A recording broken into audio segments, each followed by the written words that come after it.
Hello and welcome to Marathon Week and the 124th Virtual Boston Marathon. My name is Mark Busiak, member and vice president of the QCC. We're so happy that you're here with us, and we are, first of all, we're going to tell you the QCC stands for Quarter Century Club. Members have run 25 consecutive Boston marathons as a minimum to be in this club. We have hundreds of Boston marathons in our completion, and the purpose of this video is to share our knowledge, our tips, and our stories with you.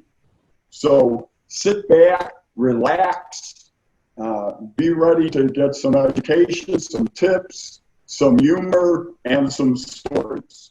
So what I'd like to do first is introduce my fellow QCC members, and we're going to start off with Ron, somewhere out in an undisclosed location in Maine. He's our founder of the QCC and the president of the QCC. Ron, self-introduction, please. I formed the Quarter Century Club in 2001.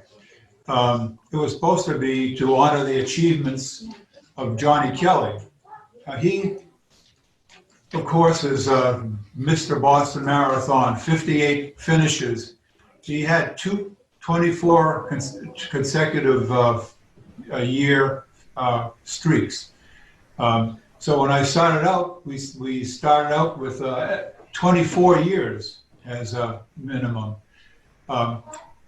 We eventually, very shortly during that first year, thrown it around among the membership, and there were all kinds of names suggested. Over the Hill Club, I forget them all. There was about 20, 30 of them. Originally, we had 16 members, and Ben was, at that point, one behind Neil Wygant, who had held that position until 2011, when at his 45th year and injuries beset him, and he had to drop out. And Ben's been a standard bearer of first member of the Half Century Club now at that point. The membership also is limited to people who are official numbered runners. Bandit runs did not count. You had to be numbered and had to be consecutive. We now, from that 16 core group, the BAA recognized, we are now 159 strong, including 14 women. We have people from 30 states, 44 from Massachusetts leading the way, 6 from Canada, 1 from Russia, 11 are deceased. So we have a total of 4,718 Boston finishes among those 159 members. 95 are in the active streak group that the BAA recognizes. I always continued listing people even who have retired and from injuries or whatever reason, or even being deceased. And I figured these people should not fall into the cracks of history and be forgotten. So that list of the BAA, of the Quarter Century Club, I'm keeping, and hopefully the BAA will one day include them in their publicity too. Thank you, Ron, and we thank you for your dedication and your foresight. And without you, there wouldn't be a QCC, and I'd be sleeping late on Patriots Day most of the time. Next, I'd like to introduce May. She's one of the women in our QCC club, and she has over 30 Boston marathons. May, tell us a little bit about yourself. I'm May Shoemaker. I actually live not far from the start line in Stowe, Massachusetts, and I have 29 consecutive marathons. So this virtual will be my 30th. And I actually have 34 Bostons, missed one year when I had my daughter early on in, which I didn't know I was going to have a streak at that point.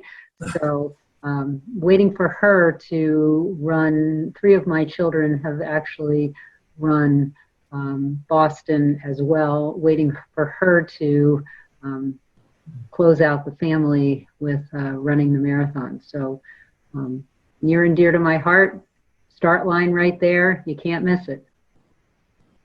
All right. Thank you, May. We'll be looking for you. Next, from sunny Florida is Jim, and he's working on his 40th. Take it away, Jim. Hey, I'm Jim Mizanti, and I'm from New Smyrna Beach, Florida. I am working on number 40. Had planned for a big one for 40. We had 40 people coming from around the country. The original people, I went to Boston number 1, driving up from Florida, were part of it. Kind of will recreate that on September 7th at 5 a.m. Try and beat the Florida heat. Very, very excited about getting number 40 under my belt. All right, Jim, we wish you all the best. And I saved the best for last. It's marathoning, but this is our cleanup hitter. I'd like to introduce Ben. It's an honor and privilege to introduce him. He has run 52 consecutive Boston marathons. He's run more consecutive Boston marathons than Mr. Ben Beach. He was the first member of the Half Century Club, and that 52 in a row at Boston is not only a Boston Marathon record, it's my understanding that it is a world's record for consecutive marathons at the same marathon for 52 years. So Ben, tell us a little more about yourself. Well, thank you, Mark. I was all set to be a major league shortstop until I got to junior high school, and I got cut from the baseball team, and it was pretty clear that if you could see me, you'd see there's no way I could play that sport or football or basketball, my other 2 sports. I'm sort of built like Bill Rogers, and I finally realized that I should be running instead of doing those other things. One of the biggest thrills of my life was that first one in 1968. It was a hot day. Amby Burfoot was a winner.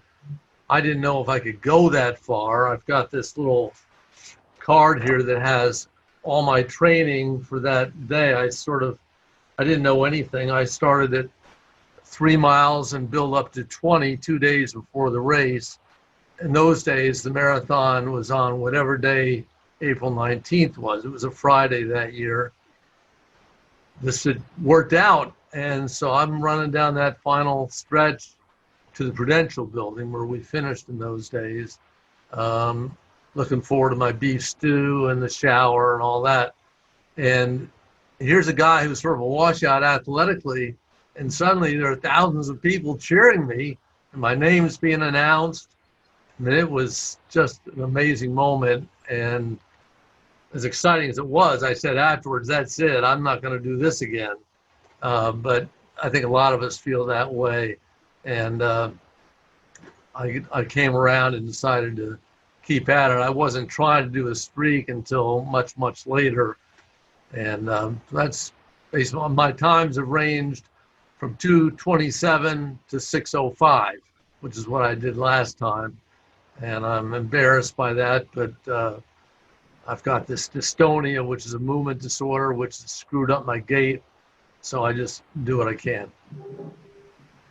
Well, Ben, you're inspiration to all of us, and wow. So briefly, I'm Mark Busiak. I live in Chicago, Illinois, and I ran my first Boston Marathon at 19 years of age in 1980, and I paid $5 for the entry fee, and I still have the canceled check. So $5. There was only one T-shirt to select from, so and that was $5. There was no gender T-shirts; it was all neutral, which meant it was probably a men's T-shirt. I'm very happy to report that that T-shirt in April of 1980. Not only do I still have it, it still fits me. So, in 1983, I ran my personal best Boston and personal best marathon, 2 hours and 30 minutes and 25 seconds. So I'm forever grateful to the Boston Athletic Association and the people of Boston for helping me accomplish my running achievements. I'm also, I don't know if it's a record, but I've completed the last 14 Boston marathons with a cow valve in my heart. So I'm very fortunate to Dr. McCarthy and Northwestern Hospital in Chicago. He had a real good day, February 1st, 2006, and I keep moving along. Jim, let's go to you real quick, and it's going to be the same question for everybody. Why in the world, on the third Monday of April, Patriots Day, why do you keep coming back to Boston? Jim, you could answer this one first, and we'll go through our panelists accordingly. That's fine. With me, it kind of goes back to the first time I ran too. I had qualified by 22 seconds back in 1981 in January at the Savannah Marathon. Went to Boston, really not knowing what to expect. I had not trained any hills, only 5,000 people back then. And the crowds were just absolutely incredible. I thought, this is a sport that, I'm not a football player. I'm not a baseball player, not a basketball player. I'm a normal, everyday runner. I like to train, and to see people for 26 miles, they're looking in the Boston Globe, the Herald, they're finding your name, they're yelling, "Go Jim from Florida, go Jim." The upper half of my body at the end of the run hurt more because I was high-fiving everybody along the course. Everybody that mentioned my name, "Go Jim." I ran across the road, high five this way, high five that way. And I remember coming by the Bill Rogers Running Center, coming on to Beacon at 22 miles across the train tracks. I was talking to a guy next to him. I was blowing up. I had qualified with 249. You had to qualify under 250. And the crowds didn't have the barricades back then. And we're running side by side, and the crowd just surged. He disappeared. I kept running. I never saw him again. Kept high-fiving. And I said, I will do this race. And if I can't run it, I will spectate it. Unbelievable amount of crowd support. And that's what kind of has gotten me into it, keep me coming back, and I will continue chasing Bennett Beach. Well, Tim, I could echo everything you said. And believe it or not, people ask me after the race, what part of your body is hurting the most? Your arms, your legs, your back, your neck? And I tell them, it's my ears that are hurting the most. And that's from all the staunch supporters in Boston yelling and screaming. And back then in the 80s, and I'm sure everybody could recall, but for those of us who weren't running the Boston Marathon in the 80s, there were no fences, there was no constraints, there were no ropes, and 2 4-lane streets were down where barely 2 runners could go side by side. And that doesn't happen anymore. But there was a gauntlet. You couldn't stop, even if you wanted to. It was so intense. Hey, May, what brings you back year after year? And Boston, in a way, is kind of that's your home course. Right? Yeah, I watched for a couple of years, and a friend of mine who was a newscaster in Boston back in '86 ran, and we watched him, and I thought, I could do that. I never run more than 6.2 miles in my life. I ran just recreationally. I play other sports and coach, but not running. And he said the next year, if I can get you a number, will you run? And so my first marathon was wasn't a charity number, but it was a number from the television station. And like others, I said, I will never do this again. When I was finished, my knee hurt. I was not in great condition, but I ran a 3:17. I really didn't have any idea how good that was, or what kind of time I was really capable of. So lo and behold, winter came, like November, December, and I thought, you know what? I had such a good time. I think I could do that again. And that was the beginning of my running. It was really a dare from the newscaster. And I go back because I've lived there, and like I said, I'm from a town that's very close, and I can't imagine Patriots Day doing anything else if and when I can't run or I retire or whatever happens. I think I'm going to have to go far away not to be there, because it just gets in your blood, and I just can't imagine not being on that course anymore. It's just something that's part of me. So that's why I keep coming back. And I said I would quit when my kids all started running, and when they all accomplished. They were all runners, and now 3 of them have run with 1 more to go. They said, Mom, you'll never end. It doesn't matter. We'll be pushing you in the wheelchair if we have to. So we'll see. Hey, Ron, what brings you back year after year after year? I began thinking that running was a futile, stupid sport. When we were in high school, we used to watch a guy running down the street, and we laughed at the guy. Oh, look at that guy. He was a math teacher, I think, from the adjoining nearby town. His name was Tony Sapienza, was one of the top masters runners in New England. And I learned after I ran Boston, but running never entered my life until when I was in the Army.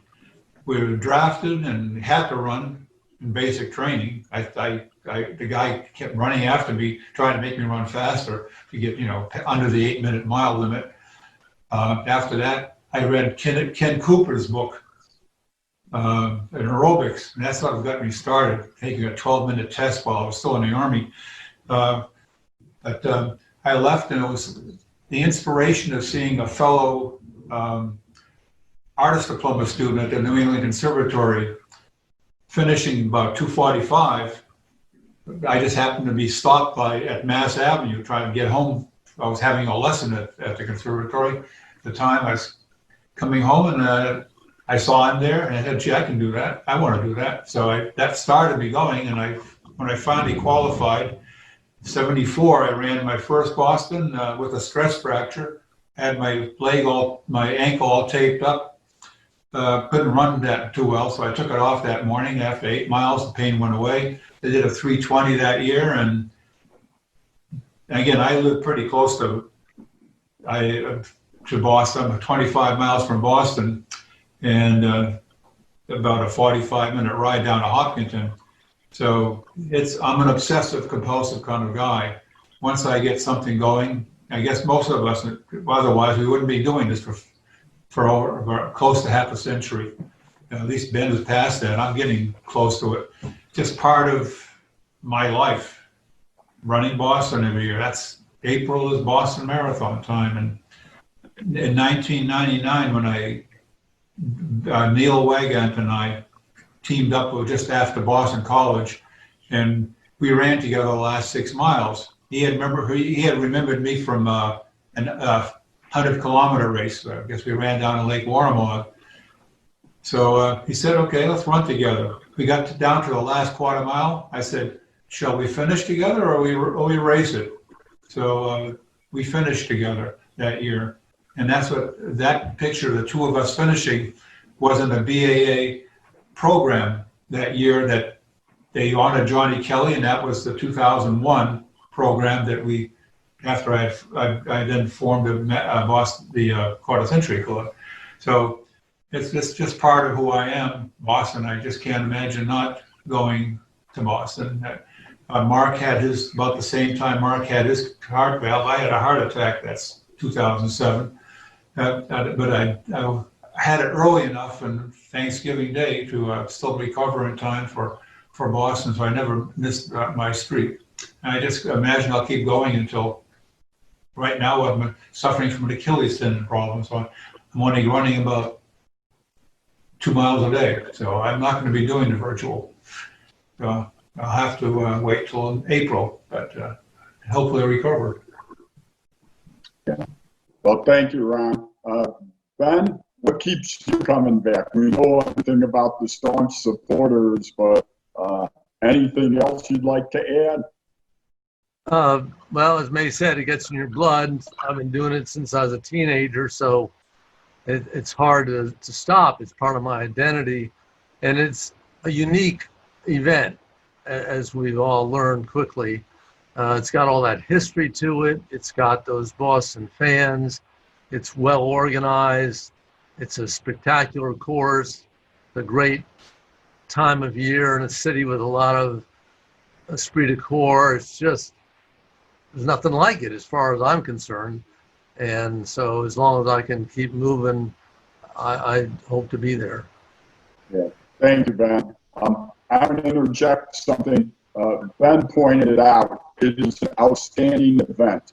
And maybe some of our viewers, maybe many of our viewers today have never run the Boston Marathon.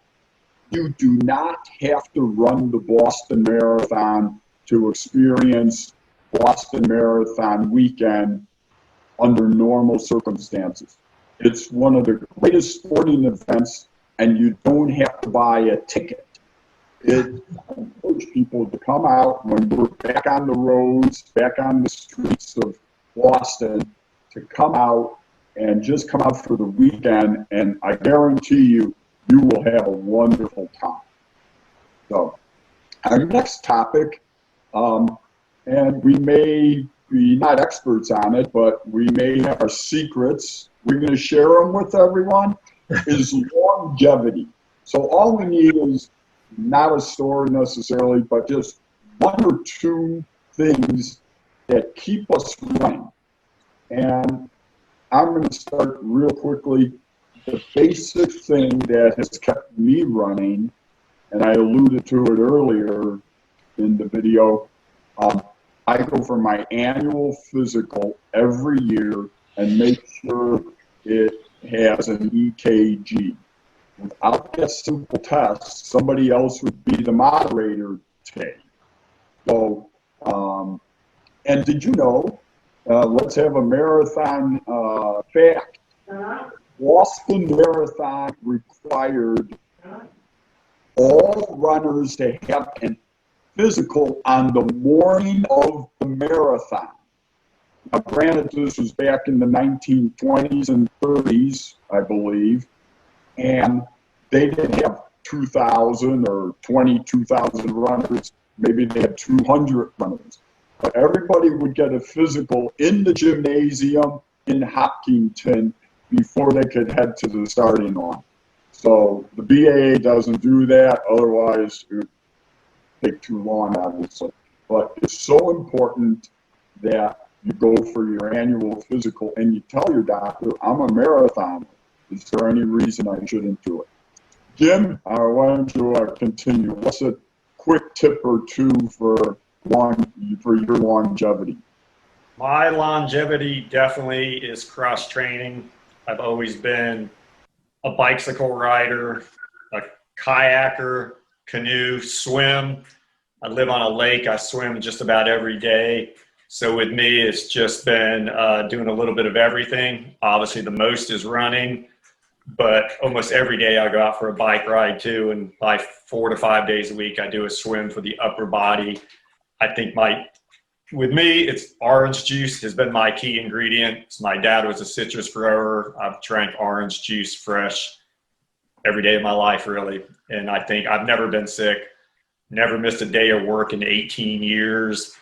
My diet has been not the greatest, but orange juice has been a key in my life. And then all my cross training, which will always continue.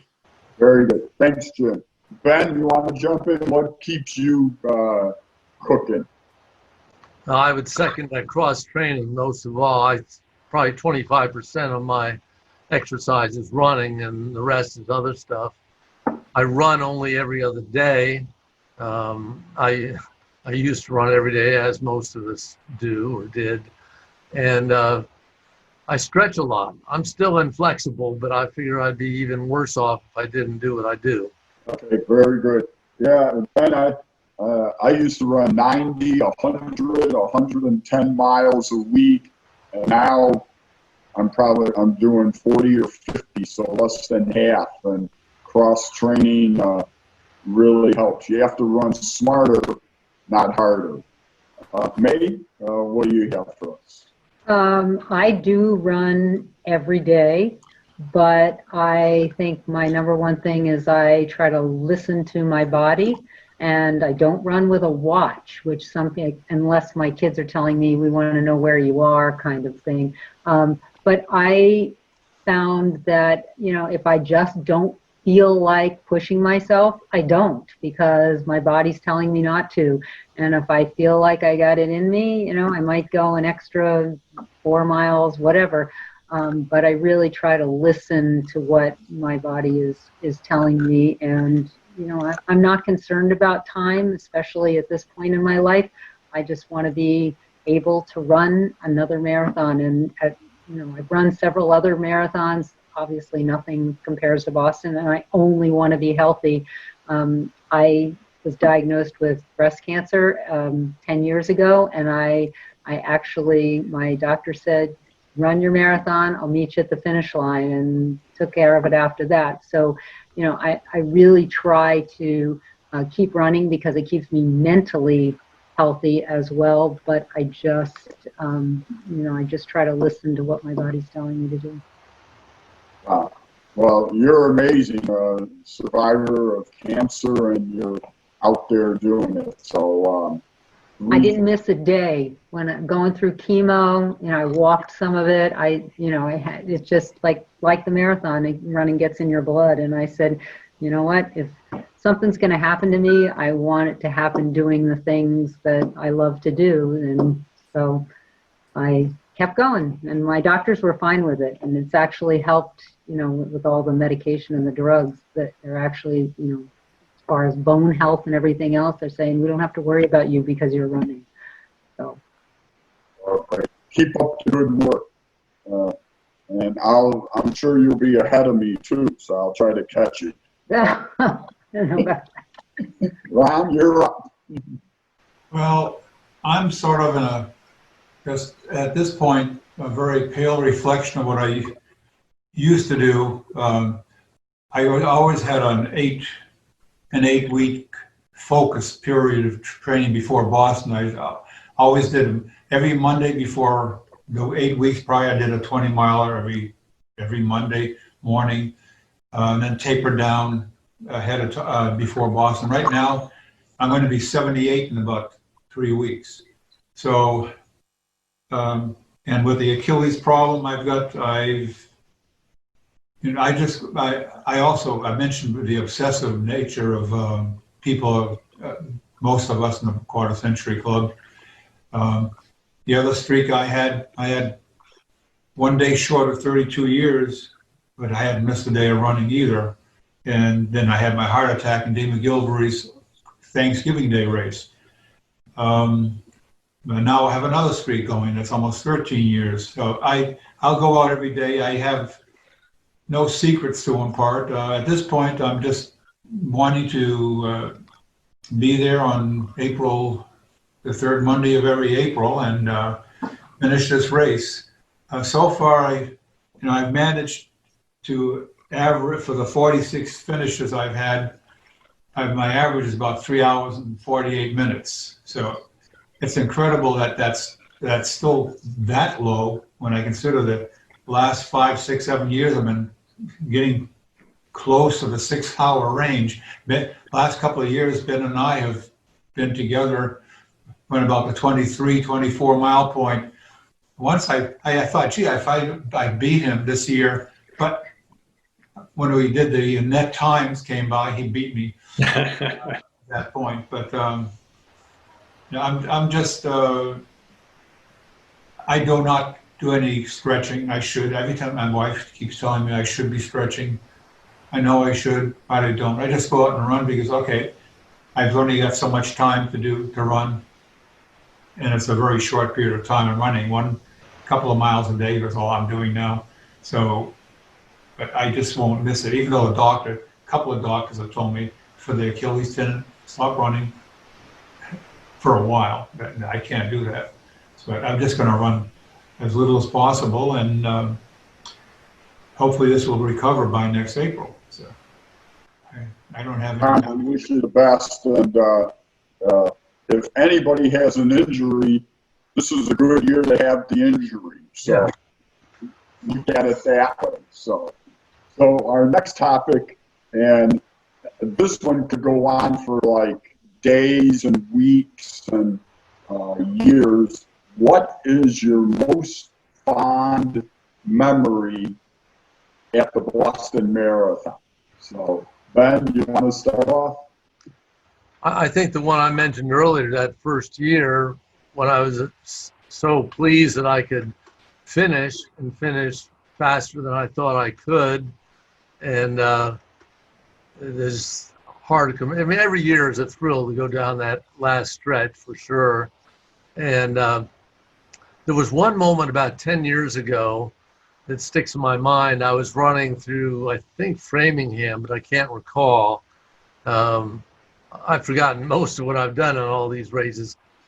Some kid who's maybe 10 years old was on my left, and he somehow got my attention, and I looked at him, he said, "I believe in you." Now, he didn't know who I was, obviously. He probably said it to 1,000 people that day. But it was just a wonderful moment. And I thought, what a great kid to say something like that to somebody. And that's sort of the epitome of the Boston Marathon fan. These people just cheering you on.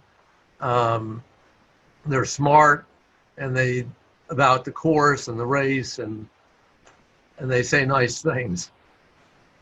Yeah, that's I call them the staunch supporters, the best marathon fans anywhere in the world. And there's 3, 4, 5 generations at the same corner where their family has been for decades. It's unbelievable. May, what's your most fond memory of your Bostons? You know, when you were suggesting what topics we might be talking about, I was thinking about this question because I think that every single year I have a new fond memory. There's something, whether that memory is always happy and always a fond memory, but every single year there's a different memory that sticks with me. And you know, I think the thing that's most consistent is when I get to pass the Wellesley girls and get to the center of Wellesley, and that's usually where my family is, seeing them every year, and then finally having my kids waiting for me at the end because they've finished it these last couple years. Those have probably been, you know, the best memories that I've had. You know, we all have you know, not so fond memories from the marathon bombing year, and I think that sticks out in in everybody's head, but it's certainly not a fond memory. But every year is a new memory. There's something there that I try to grab onto and say, yep, this was a good year, even if it's just that I finished. That's great. Yeah, every year's a fresh start, and it could hit. Ron, what's your single most favorite memorable moment in your Boston Marathon experience? 1976 Boston. The run for the roses, run for the rose, run The hoses. Hoses. Run for the hoses year. Yeah, I had trained intensely, heat training that year, Ron Dawes method, and going out in 80, 85 degrees with multiple layers of clothes, wool hats, mittens, I had 20-mile runs, no water, and I thought I was really in shape for that. And I mentioned this. In fact, I've been talking to Jack Fultz lately we reminisced about this. The year he won, it was 116 degrees in the sun at that thermometer at that gas station when we left the gym that day. The roads were soft. I remember feeling the soft, the squishy roads. There's no shade anywhere. People were being picked up by ambulances within the first 3 miles. They were falling off the side of the road. And I really felt, with that training, though, I finished with a 3:13 that year, and I marveled at Jack Fultz's 2:20 to go through that pain. I don't know how you handled that, Ben, that year. That's when the race started at 12 noon, not 10 a.m. And I remember seeing the news reports on the news back in Chicago. I was 16 years old in high school on cross-country team.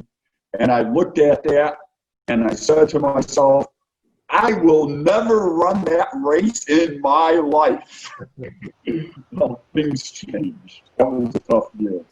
Hey, Jim, what do you have as your single most? Pretty much like what May said, every year there's something that happens that I will never forget. One thing that sticks out in the early years was the respect for Johnny Kelly. And people would not go home on the course until Johnny ran past them. And so somewhere in the mid-'80s at Athletes Village, which been to 39 straight years, they have a band, they have a stage up there, they get local talent. And as the day progresses, more people come in, and it gets to be packed like sardines in Hopkinton. And so they have all this entertainment going on, and they had trouble getting the entertainers to the stage. And they'd get up there and do their thing, and then all of a sudden they announce, we have a special treat for you. It's Johnny Kelly.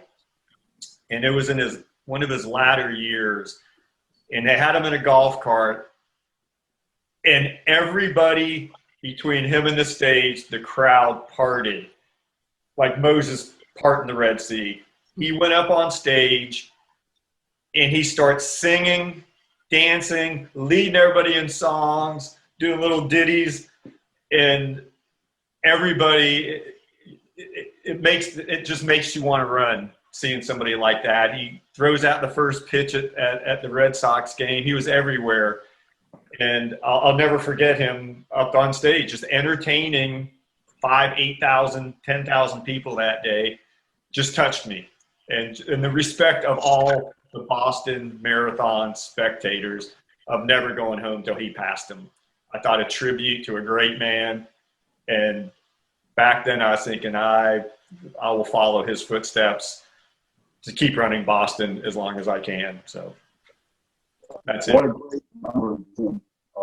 And for those of you watching who may have somehow not know the name Johnny Kelly, again, as Ron said, we dedicated the QCC to his legacy, his energy, and just 3 magnificent stats on Johnny Kelly. He finished first twice, 10 years apart. I think 1926 and 1936, or Jack Fleming knows, sorry, Jack, 1936 and 1946. He ran in the Olympics in Germany and gave Hitler a nose up as he walked by. John Kelly has the record for the most starts and finishes of the Boston Marathon. 61 starts and 58 finishes. The 58 were not consecutive, but 58 finishes. So, and lastly, Runner's World named him the runner of the century, ending in 1999. So I had the pleasure of meeting him several times, and he had fire in his eyes even into his 90s. A couple of quick ones for me. Certainly my first Boston Marathon at 19 years of age, I'll never forget. My personal best marathon in time, I'll never forget.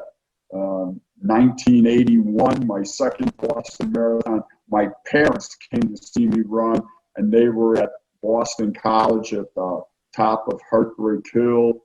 The 100th Boston Marathon was unbelievable because I had more friends from Chicago and around the world come and run, and we stayed a whole week. The two others that really stand out in my mind is, 2006, when I completed the Boston Marathon after 11 weeks of open heart surgery. If you want to read my story, my webpage is theroadtoboston.info, and just matters of the heart. You can see my story. But last year was very special. My 10-year-old twin daughters, Ella and Amelia, along with my wife, who's had 13 Boston Marathons, they saw me cross the finish line of my 40th Boston Marathon. That is a memory that I will never forget. The next topic, and Ben, we would start with you. When and where and are you running the virtual Boston Marathon? And are you doing anything special to make it real Bostonian? So, Ben, you're up. Well, I don't have the details worked out. I'm going to have to watch the weather. In Washington, where I live, the average high at that point of the year is usually 79 or 80 degrees. Not quite Floridian, but warm, and it's the most humid month of the year here. So I'm probably going to pick the day as we get closer and the forecasts are coming out. I want a course with some shade and not too hilly. And I've got a couple friends and family members who are going to be with me for all or part of it. And so I'm trying to sort all that out. The idea of doing something Bostonian is good, and I haven't come up with that either. So I'm not much to answer your question right now. Check back. Okay, well, thank you, Ben, and we wish you well. Thank you. Ron, what do you have in, I know you've been having trouble with your Achilles, and I have to pass on the. I'd love to do the virtual, but I have to pass on it. My Achilles will not stand it.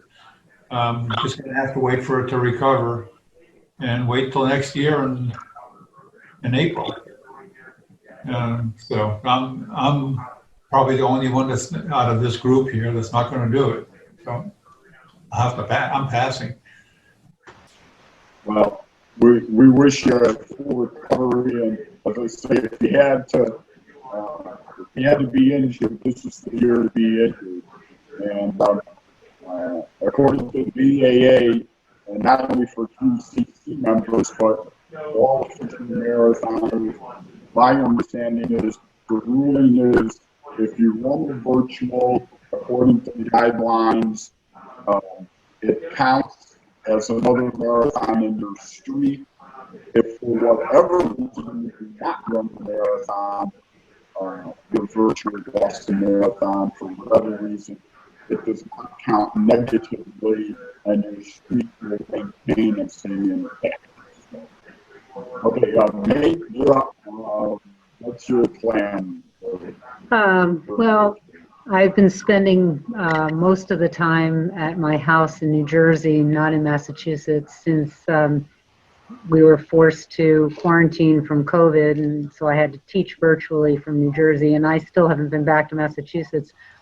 So I'm probably will be in Massachusetts around that time, but I think I'll come back here because most of my running has been here. I have been injured, so I don't think first time in my life I've had an injury, and so I'm not planning anything big, but the familiarity of the island that I live on and the flat. I know people say you shouldn't run a lot of flat, but I won't be going fast enough to worry about hills and ups and downs. So I'll probably be doing it someplace different than Boston, which will be an another memory that's going to be created. Well, thank you. We wish you success too. Jim, you already ran one on Patriots Day in April, and so what's going to be your virtual when and where, and anything Bostonian in the mix for you? Yes, I did my dry run on Patriots Day. Although it was 10 degrees cooler on Saturday, it was cooler on Sunday, it was cooler on Tuesday and Wednesday. On Monday here in Florida, it was 77 degrees with a 98% humidity at 5 o'clock in the morning. I went out on Patriots Day, had some friends on bicycles, had some friends run the first 10, next 5, the next 8. My wife joined me, who's done Boston a number of times also, double digits, joined me for the last 6. So that was kind of my dry run, not knowing what the BAA was going to do with any of the times, but I wanted to run on Patriots Day. It was a rough day. September is about the worst month in Florida. Our low temperature will be 77. So I'm starting at 5 o'clock, essentially with the same people. I do have my kids on bicycles. They will hand us Gatorades. We also have 4 other Boston Marathon qualifiers that are all doing the virtual. I got them to run with me. So we should have it pretty well wired, the exact same course. At the end, we're going to have things made up to hang off the condominiums along the beach. We'll be running on New Smyrna Beach. It's right by Daytona Beach for a couple of miles. It's a flat course, just extremely, extremely hot. So we have some posters made. I have some stuff that I've taken through the years from Boston. I will put around town. It's my 40th. I'm usually pretty much of a under the radar kind of guy. I had 15 Bostons. Nobody even really knew I had run one of them. I don't like the limelight, but for this one, 40, I was going to let it all hang out as I was on Patriots Day before it got canceled. So we're kind of mimicking the same thing now. At the end, we have mimosas, and we'll have a little party with a bunch of neighbors, everybody that joins me. There'll probably be at least 30 of us to help me and assist me in running. Along with it, I said the Boston official qualifiers that have officially qualified to do the virtual too. So we'll have a good time together. It'll be a fun day. Looking very forward to it. I'm trying to run 4:00:00 on my 40th. That's the goal. I think. Good. Well, we wish you success too, and my plans are as follows, and my Bostonian help and support is as follows too. First of all, weather permitting, I'm planning on coming, running on the first day, Labor Day, and I hope it's not going to be too laboring, September 7th. And if the weather's not good, then I'll delay it accordingly. instead of running on the beautiful Chicago lakefront, which is free and open for 36 miles, I'll be running just outside of Chicago through the county forest preserves on a beautiful paved bike path that's 70% shaded. The night before, I will be watching John Durham, who's the director of Boston, the documentary. So I got my CD all ready to watch and to get ready for that. So that's number one. And then number two, I have my shirt I only wear when I run the Boston Marathon. So got to have the American flag. You have to be strong. And I went to the ball. I have to make up for our basketball teams on that. This year, as most of the years, I dedicate the Boston Marathon to a mission or a cause or whatever. And just recently, my 12-year-old best friend and best training partner ever, my black lab, Fenway, has passed on. And I'm dedicating my Boston Marathon virtual to him. And Fenway, I'm ready. I know what to look for. My friends are going to be holding this sign at the 25-mile mark in the woods, because Fenway Park, as most people know, and Kenmore Square is 25-mile mark. So Fenway, this one's for you. And then, of course, it's not, the really reason why I run the Boston Marathon, the tradition, the staunch supporters, and everybody. But in the North End, I wouldn't do it if it wasn't for the Bova Bakery and all the goodies. It's just 24 hours a day. It's great. So I have already obtained my care package from the Bova Bakery. My wife is hiding it so I don't consume it before the race. Perishable, fragile, locked up.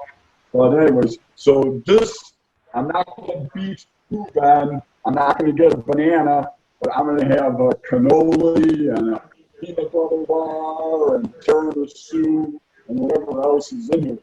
The biggest trouble is my daughters may find this and eat it all before I even start the marathon. But you can order your care package like I did from Bova Bakery. So,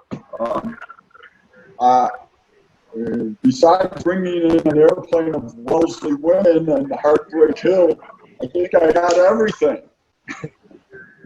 So, but I'm also inviting my friends, my high school coach. There's people who've never seen me run the Boston Marathon, and this is their chance to bring Boston to Chicago and cheer me on. So I thank all of them, and especially my family, my wife Barry, and my daughters Ella and Amelia, and Fenway, we're missing you, and my other two dogs. We're going to make a good day of it, and I encourage everybody watching, make it as festive as possible. Bring out your staunch supporters, and make the Boston Marathon virtual very, very exciting. We have to remember, the Boston Athletic Association is older than 124 years. They have been supporting athletics for almost a century and a half.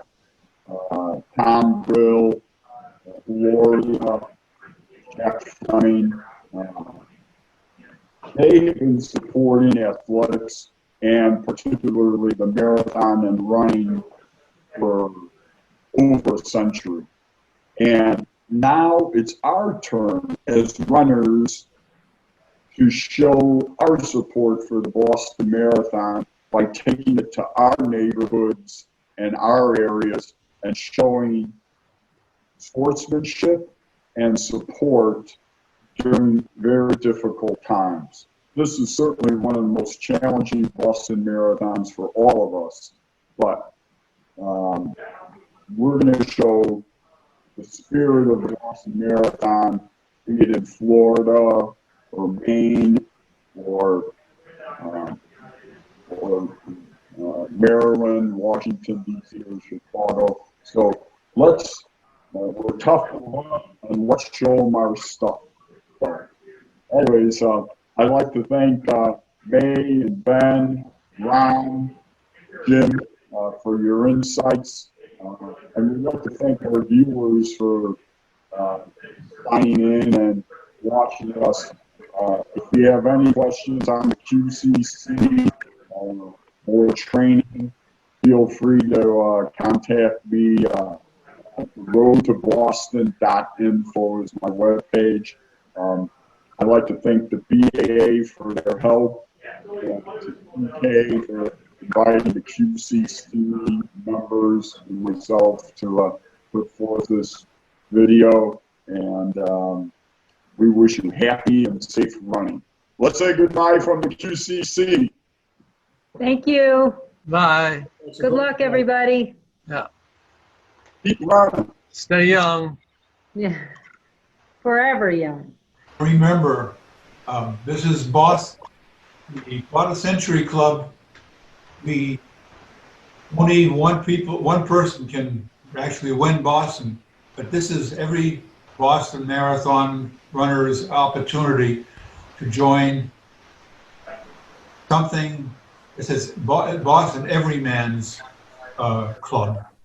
If you can, if a goal to go for is 25 Bostons is quite an achievement. It's something that this is, I guess, every man's win about running Boston. To aspire, have something to aspire to. We've had many people who have been new members. They've known about us for years, and when they finally reached that 25-mile mark, 25-year mark, they're just so thrilled to be now a member of this really an elite group. Not for winning, but who come back to enjoy this race and to support Boston Marathon and the BAA year after year after year. It's the greatest race that's in the world, in my opinion. So that's how I'll sign off there. Thank you, Ron, from our president of the QCC. We'll see you on the roads, and we'll see you at Boba's. Good night. Good night. Bye. Good night. Have a great night, everybody. We'll be seeing you. Have a good race on September 7th through the 14th. Keep adding those miles, Jim. I will.